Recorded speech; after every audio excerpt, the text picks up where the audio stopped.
Failure, a lack of success. Success, the accomplishment of an aim or purpose.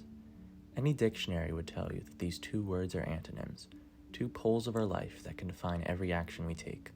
But I'd argue that these two words are not intrinsically opposites. Success is, well, winning, and the opposite of winning, quitting. I'm sure Vince Lombardi would agree with me there. Failure, though, is much more than not winning. Failure is learning and figuring out what doesn't work. It's also a very long process. To fail means to try. The result just didn't go your way this time. So what is the opposite of failure?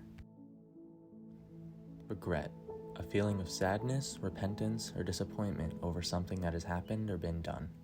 Despite this definition of the word, I think our biggest regrets are our missed opportunities. As written by Sidney J. Harris, regret for the things we did can be tempered by time. It is regret for the things we did not do that is inconsolable. And this opinion isn't just anecdotal. According to multiple studies spanning from 1990 to 2011, people regret things they didn't do and wish they did more often than things that they did do and wish they didn't do. But why? What makes us feel worse about inaction rather than incorrect action? In 1987, a Columbia University professor of psychology named Edward Higgins came up with the self-discrepancy theory. The theory states that we compare our actual self to our internalized standards created from life experiences, known as the ideal self. The emotions we feel from the discrepancies in this comparison include despair, sadness, and emptiness. This comparison creates regrets, which are typically about missed opportunities. We naturally ameliorate these situations. They are fantasies after all. Thinking about past inaction allows us to imagine the best possible outcome, because why not imagine the best possible outcome? Say you wanted to ask out a girl, but didn't.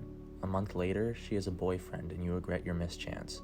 She could have said yes to you. You could have gone on countless dates, could have fallen in love, could have gotten married, could have had a family, and could have grown old together. This is your ideal self, and a happy relationship with the girl of your dreams.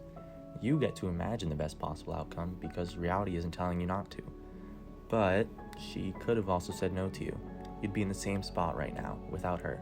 But you don't know that, and you can't guarantee it because you never asked her, and therefore you still have the luxury of imagining a world where she would have said yes. In 2017, the American Psychology Association published a paper by Cornell University psychologist Thomas Gilovich about the role of self-discrepancy in people's biggest regrets. The paper drew its findings from 5 different studies where participants were asked to do a variety of things relating to regret.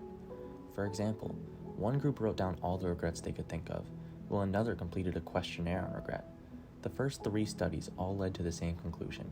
People's longest-lasting life regrets tend to be about the person they could have been but aren't. Inaction haunts us more than anything else. The overall findings of the paper also interestingly pointed to another conclusion. Age does not impact the likelihood of experiencing ideal self-discrepancy. It appears that we can't help but hold on to our ideal self for as long as possible and continue to build on it as we age. Additionally, our regrets get more serious as we age. When we are children, we regret being mean to kids in school or to our siblings. Through high school and college, we regret not taking advantage of our time in school, whether that be in terms of grades, clubs, sports, or relationships. By 30, we regret the stupid decisions we made when we were younger. Eventually, our regrets turn to not spending time with family members before they die, not telling people we love them enough, not fully living our lives, or even not ever finding our purpose. I still have over half a year of high school left. However, I can already tell you my biggest regret between 9th and 12th grade, not working on my confidence sooner. I wish I faced my fears head on a lot more than I have. I wasted years by not working on my confidence, and a lack of confidence induced anxiety, which caused me to skip soccer tryouts freshman year, keep a social life at arm's length, and not pursue a relationship over the past 2 years. I still struggle with confidence a lot actually, but working on it has definitely improved my mental health, and I wish I started back when I realized it was an issue preventing me from living my best life. If you want to know what other people's biggest regret is, you can. In 2020, an author named Daniel Pink created the World Regret Survey, which allows people to anonymously submit their biggest regret and then view some of the other 19,000 responses from around the world. I highly recommend you check it out and maybe even add your own regret to it. Outside of reading what other people wrote, the most interesting thing to me is Pink's findings. He discovered that 82% of people feel regret occasionally, 21% feel it very often or all the time, and 1% never feel it.